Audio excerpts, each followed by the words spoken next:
Hello, I'm Kimberlie Kranich from Illinois Public Media, WILL TV in Urbana, Illinois.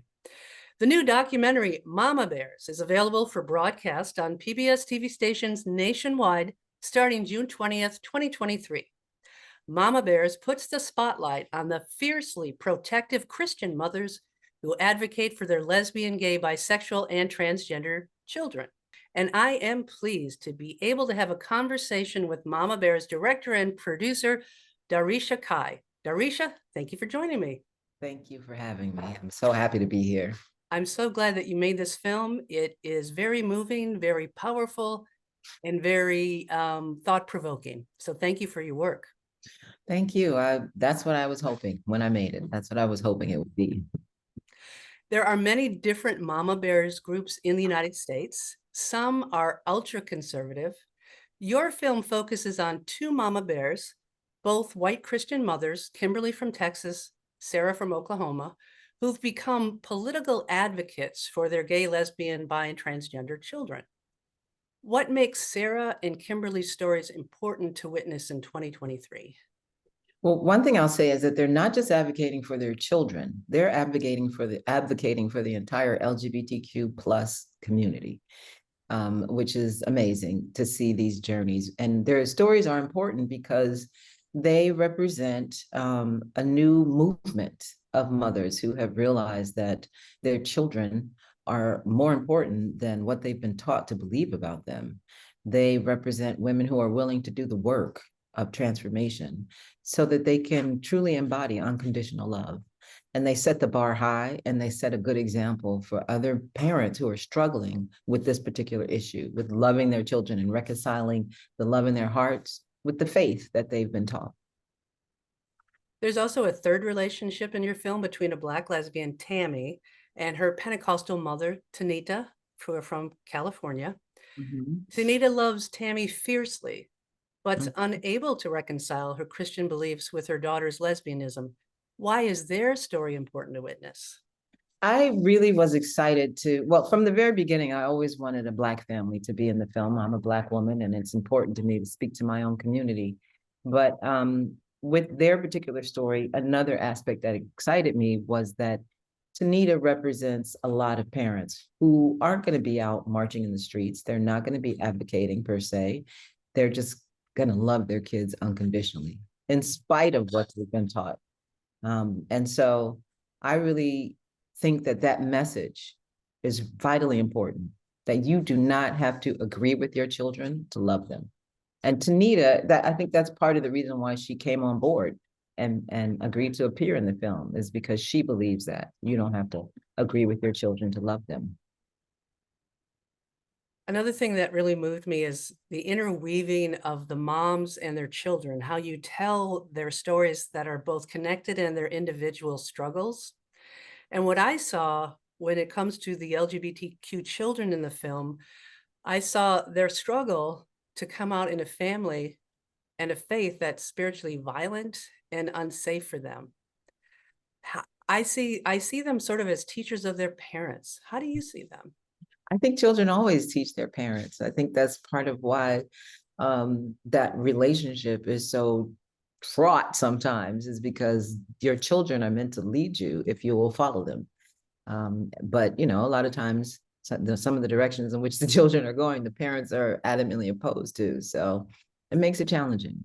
But there is wisdom and knowledge to be had from the parents and the children. And I think that's part of what each of the moms in this film have realized, is that their children have shown them, as followers of Christ, they have shown them a more Christ-like path.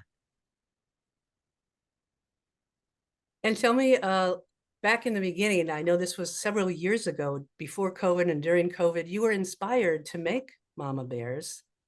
Tell us a little bit about your inspiration and maybe more deeply about what you hope the film's legacy will be. When I first discovered the story of the Mama Bears, it was 2017, and I had just finished Chavela, which was my last feature-length documentary about Chavela Vargas, the singer, the lesbian singer, badass, just badass. But I had just finished that, and I was looking for another story so that I could keep the ball rolling, keep the momentum going. And I came across an article in the Huffington Post that profiled Kimberlie and Kyi's fight for Kyi to use the girls' bathroom in Pearland, Texas. And Kimberlie mentioned that she had been a Tea Party Republican, super conservative, and that she'd made this journey to being an ally and an advocate for the community, the LGBTQ community, because partially she had found support with the mama bears. And she said, oh, and there were 2,000 moms just like me who are, you know, conservative Christians who love their kids, their LGBTQ kids unconditionally. And I thought, wow, that's a lot of moms, and people need to know about it. And I'm really inspired by the journeys these women have to take, because that kind of radical transformation is really difficult. I mean, we don't like to change a lot as human beings. It's challenging.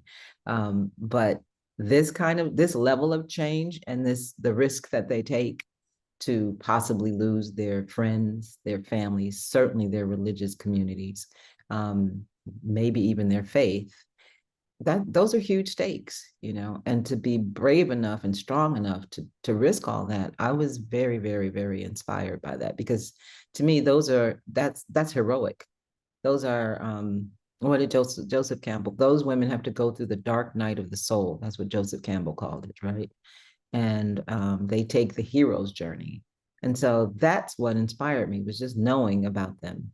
And then I told a friend about the existence that I was like, I have an idea for a film. He's someone that we trade creative ideas back and forth.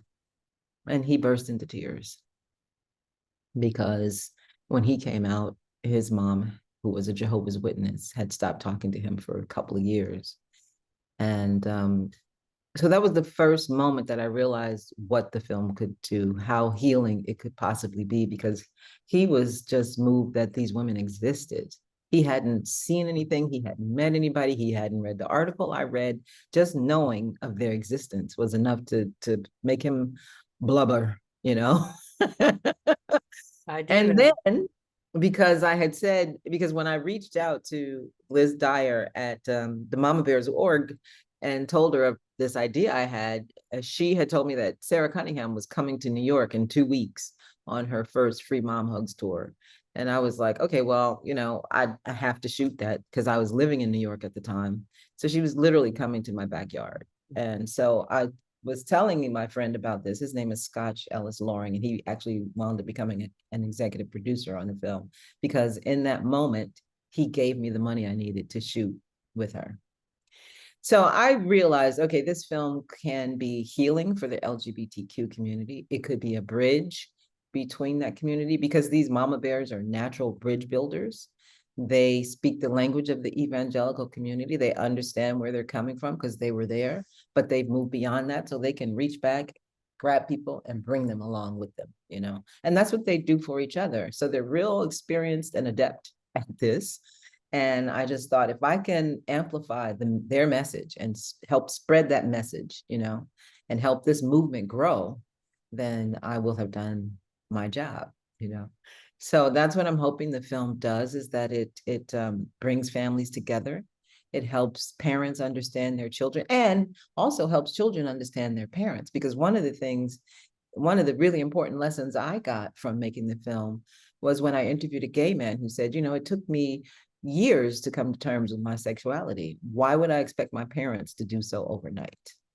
So that gave me much more compassion for a community that I really didn't appreciate, you know, previously. And just helped me understand that it's a journey. It's not always straightforward. It's not always direct. Sometimes there's lots of side steps. Sometimes people go backwards, you know, it's a process. Yeah. So I'm hoping that the film will, over time, create more affirming churches. I mean, I got big dreams, you know, Of course. and hopefully stop some of this anti-LGBTQ plus legislation. All props to you, Daresha, for making both narrative and documentary films and television in Spanish and English. You know, it takes a lot of grit. What do you what do you think are the qualities in 2023 that a person needs to make independent films? And do you have any words of advice or encouragement for those who are up and coming? Yes, I do. I think it takes, first of all, tenacity. You cannot give up. You have to fight, fight, fight, fight, fight. Like your life depends on it to bring a film to from conception to completion, because it is not an easy journey. It is like the it is kind of like the hero's journey with the dark night of the soul. There's quite a few dark nights of the soul in this process, and it requires everything you got, right? It requires your intelligence, it requires your compassion, your skill set when it comes to, you know, the technology, your skill set when it comes to communication, to bringing people on board. I mean, you know, you have to convince your crew, you have to convince the people who you want to interview, you have to convince funders, you have to be very persuasive. So my advice to anyone who is interested in this field, particularly documentary storytelling, is find a story that makes you so excited, that you feel so passionate about, that you're willing to go through hell to make it come true, to bring it to fruition, because you're going to be tested, you know.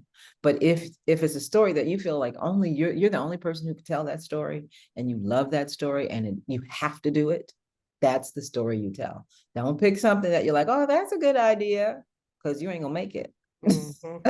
Unless, you know, it's a work for hire and somebody's paying for it. But the stop start of independent filmmaking often, you know, deters people and derails a lot of projects. You know, you hear within the doc community of films taking 10 years, 20 years to make. And that's serious endurance. You know, I don't know that I don't have 20 years to give to another project, but I'm just saying that, you know, Yeah. it requires a lot. Mhm. And so you have to be very committed to the story that you want to tell.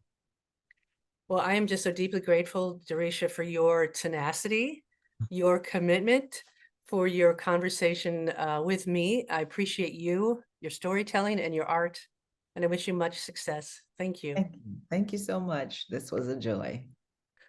Join us on Friday, June 30th, 2023 at 7 p.m. at the Virginia Theater in Champaign for a special screening of Mama Bears.